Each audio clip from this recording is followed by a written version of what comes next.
Ankit, am I right? Yes sir. I could see fear in your eyes. అది తప్పేం కాదు. నేను నా కెరియర్ స్టార్ట్ చేసే టైంలో నీకంటే 10 times ఎక్కువ భయపడేవాడిని. ఒక 4 years తర్వాత నీకంటూ ఒక కంపెనీ ఉండొచ్చు, నీకంటూ ఒక టీం ఉండొచ్చు, నీకంటూ ఒక ఫ్యామిలీ ఉండొచ్చు. అప్పుడు నువ్వు నీ కోసం కాకపోయినా వాళ్ళ కోసమైనా మాట్లాడాలి.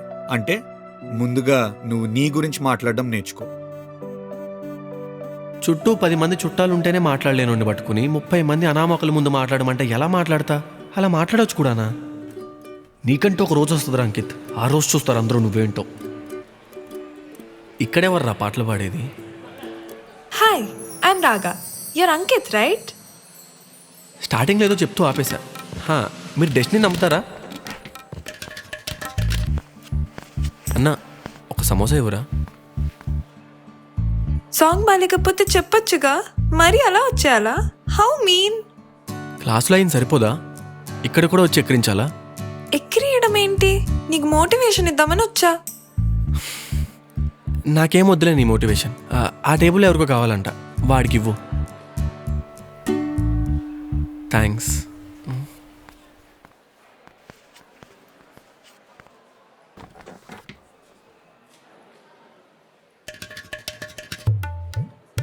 పాపం, తన కుక్క చచ్చిపోయిందంట నిన్న.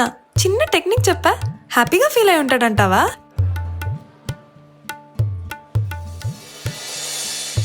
ర్యాండమ్గా లైఫ్లోకి వచ్చి 60 మంది ముందు పాట పాడి నేను అరగంట ఆలోచించి ఇచ్చిన ఆర్డర్ 60 నిమిషంలో తినేసి 1/2 సెకండ్ బ్రేక్ లేకుండా మాట్లాడే మనిషిని మీరేమంటారో నాకు తెలియదు, కానీ నేనైతే రాగా అంట.